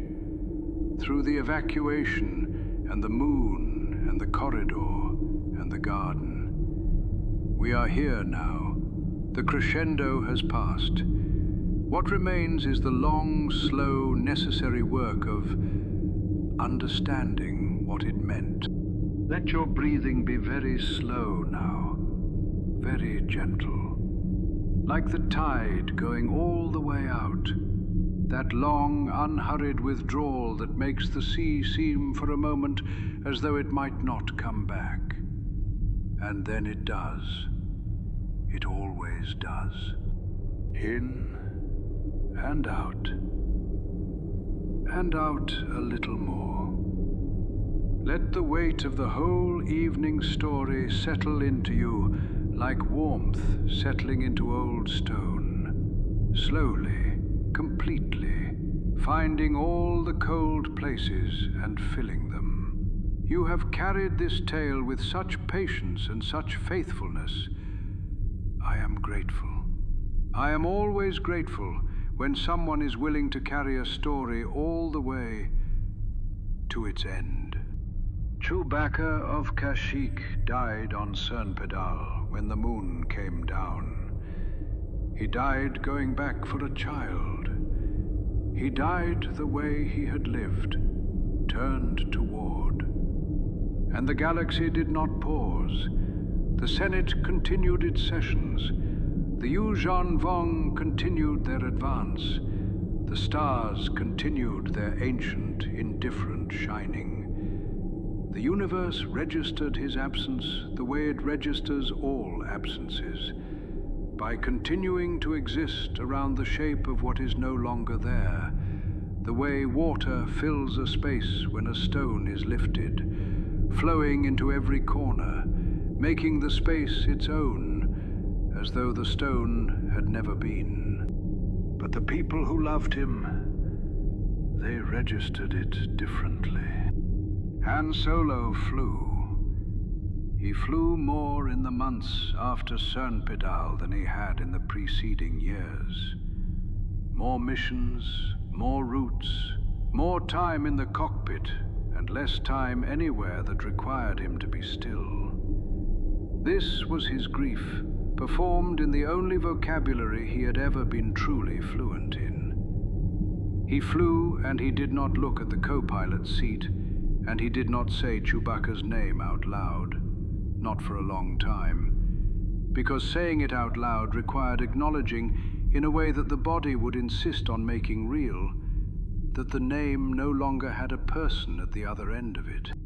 Leia watched him and held the door open and did not push him through it.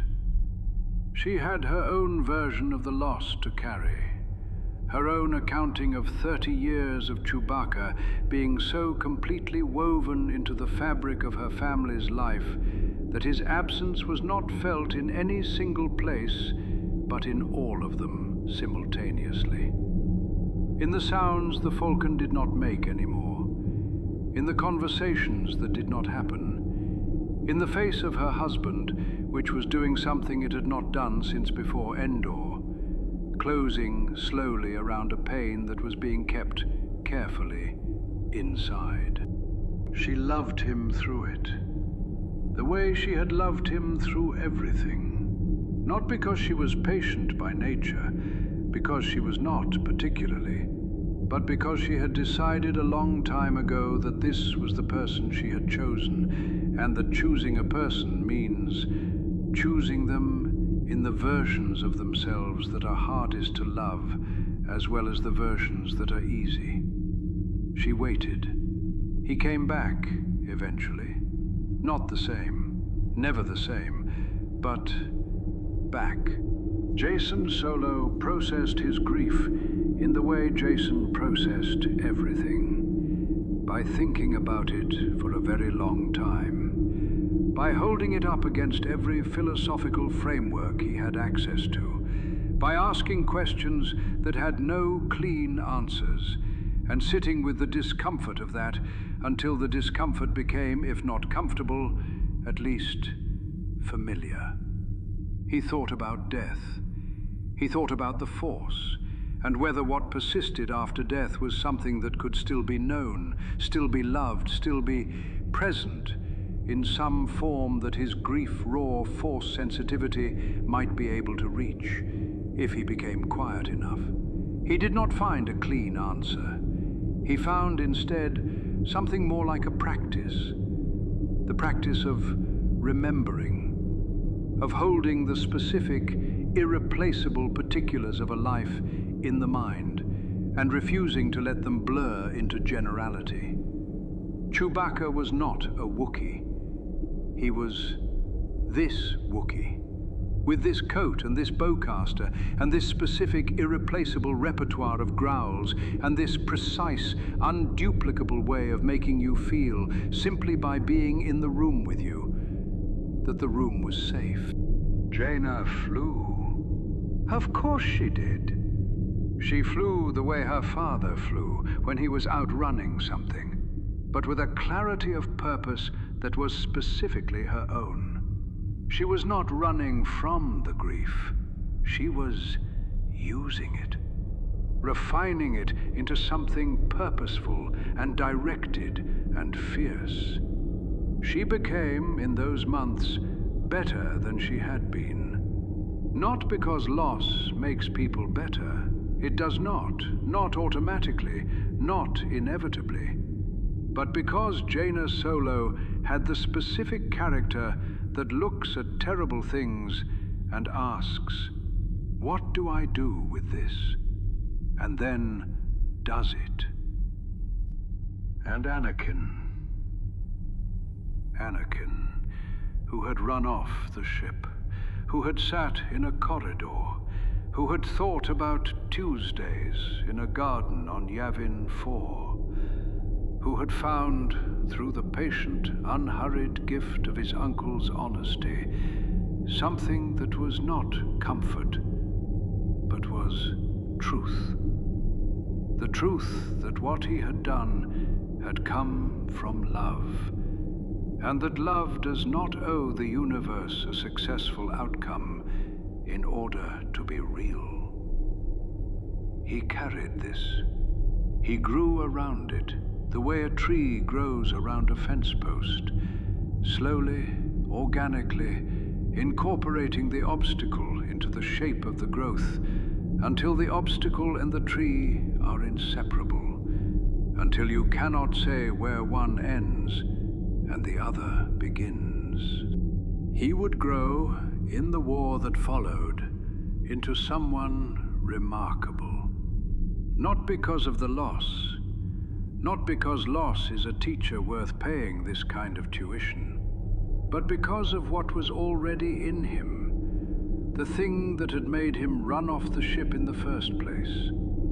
That absolute, unreflective responsiveness to love, that inability to walk past someone who needed him. He would be brave, and he would be reckless, and he would be occasionally impossible to protect, and he would be, underneath all of it, at the bedrock of it, genuinely, foundationally, irreducibly good. He would not live to grow old. But that is a story for another night. Tonight we hold him as he was, a boy who loved a Wookiee, a boy who ran back, a boy who sat in a garden and let grief be true, and then went inside when the light was gone. The Yuuzhan Vong, in the years that followed, made themselves known to the galaxy as the most devastating enemy it had faced since the rise of the Emperor, and perhaps greater. They took worlds. They remade them in their own image. They drove billions of people from their homes and pushed the new republic to the edge of what it was possible to survive. And they were undone.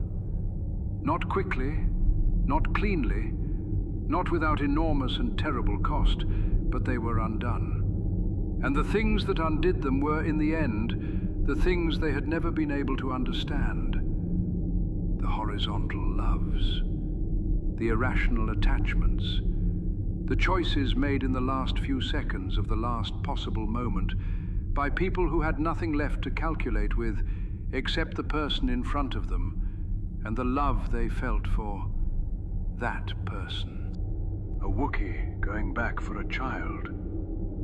This, in miniature, is why they lost.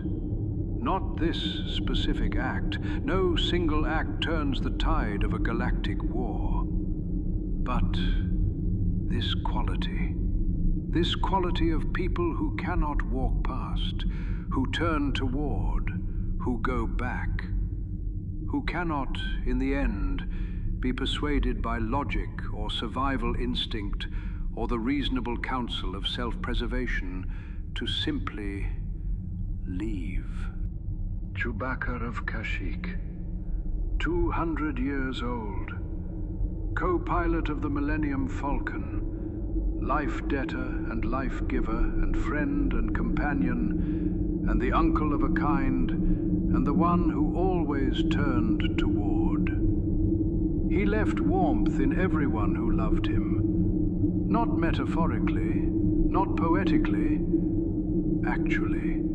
The specific physical warmth of a very large, very present person who chose every day of 30 years to be where he was completely, not half present, not going through motions, but entirely, generously, warmly there.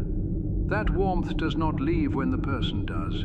It stays in the people, in the spaces between the people, in the seat in the Falcon that will never be quite empty because 30 years of that presence left a mark on the atoms of the place that no one can simply clean away. The stars outside the Millennium Falcon's viewport, in the days after Sernpidal, looked exactly as they always had.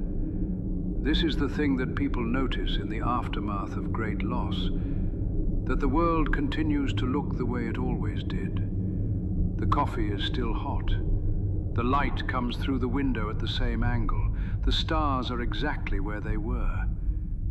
And this can feel like cruelty, like the universe failing to register what has happened, like indifference so complete it is its own kind of violence. But I have come to believe, my dear ones, in all my long years of telling stories, that it is not indifference. It is continuity. It is the universe saying, I contain all of this. The loss and the love and the absence and the warmth and the memory and the empty seat and the boy in the corridor and the man who keeps flying.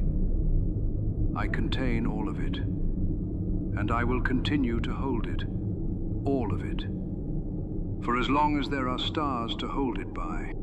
Chewbacca turned toward a child, and that is the whole of the legacy, stripped to its bones. Not the battles, not the medals, not the decades of co-piloting the most famous ship in the galaxy, not the rebellion, not Endor, not any of the large and documented and celebrated things. The legacy is the turning. The moment of turning toward when turning away would have been understandable, forgivable, entirely human. And he turned toward instead. He always turned toward. So sleep now, my young ones. Let the story settle around you, like a warm cloak pulled up around your shoulders by careful hands. Let the sorrow of it be gentle, because it is a gentle sorrow when you get all the way to the center of it. Not jagged, not sharp.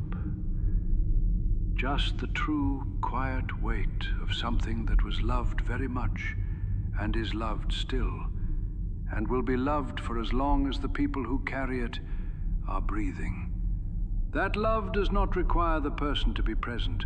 It requires only the people who hold it. And you, dear one, you are holding it now. You have been holding it all night. Thank you for that. Thank you for sitting with this story, for carrying it, for letting it be true. The stars are very bright tonight, and somewhere in a galaxy that is very large and very dark and full of people who love each other in ways that are impractical and irreversible and entirely, completely worth it, a Wookiee turned toward a child. And that matters. That will always matter. That will always matter. Sleep now. Sleep. The story is done. The stars are holding everything. And you, my dear one, are held. Good night.